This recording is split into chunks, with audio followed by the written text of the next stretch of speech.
aujourd'hui, on a joué un après-midi et là vraiment sur le peu de questions qu'on a eues, ça m'a vraiment apporté des réponses. Ben, moi, mon intention était difficile à trouver parce que j'en avais tellement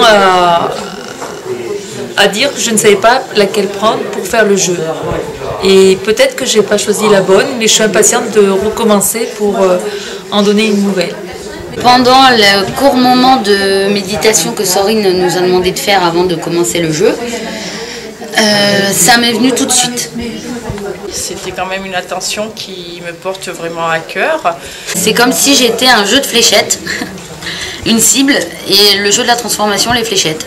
Et selon mon intention, à chaque carte tirée, les cartes de lumière, les cartes d'ombre, l'ange, c'était comme si c'était dans le mille à chaque fois. Les cartes ont été vraiment tirées pour moi en fait, et ça m'a vraiment, comme je dirais, illuminé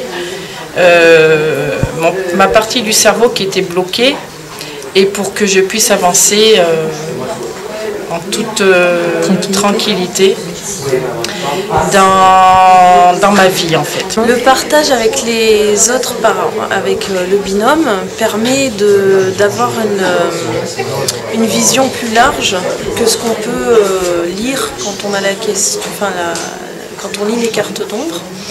Et le fait qu'une autre personne qui est complètement extérieure à la situation peut nous éclairer plus facilement.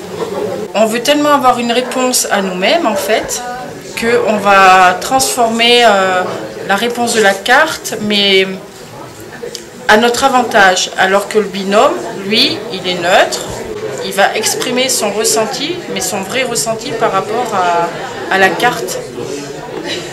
Donc oui, bien sûr qu'il faut quelqu'un à côté pour nous dire, et le binôme fait en sorte de nous remettre un petit peu sur les rails. Avec le binôme, j'ai trouvé que c'était sympa parce que l'une comme l'autre, on s'est apporté des réponses et on s'est interrogé mutuellement alors qu'on ne se connaissait pas du tout.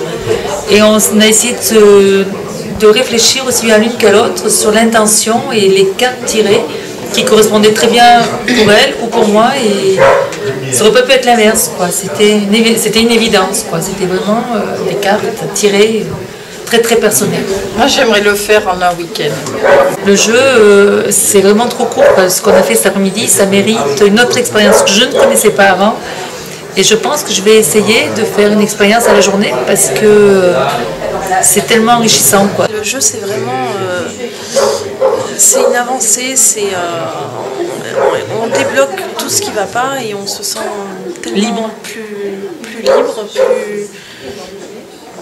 plus ouvert. Voilà, plus ouvert aux autres et on profite de la vie avec le jeu, c'est magnifique. Magique. Parce que pour moi c'est vraiment un support pour nous faire avancer dans la vie. Ça m'a beaucoup apporté au niveau du développement personnel. J'ai hâte, mais vraiment hâte de faire une journée, voire 2 jours du jeu de la transformation. Je trouve que le jeu de la transformation nous aide à prendre conscience des choses qui nous freinent et des capacités, des qualités qu'on a et qu'on n'a pas forcément conscience. Ça oui. Oh, bien. Oui, ça c'est bien vrai. Bravo.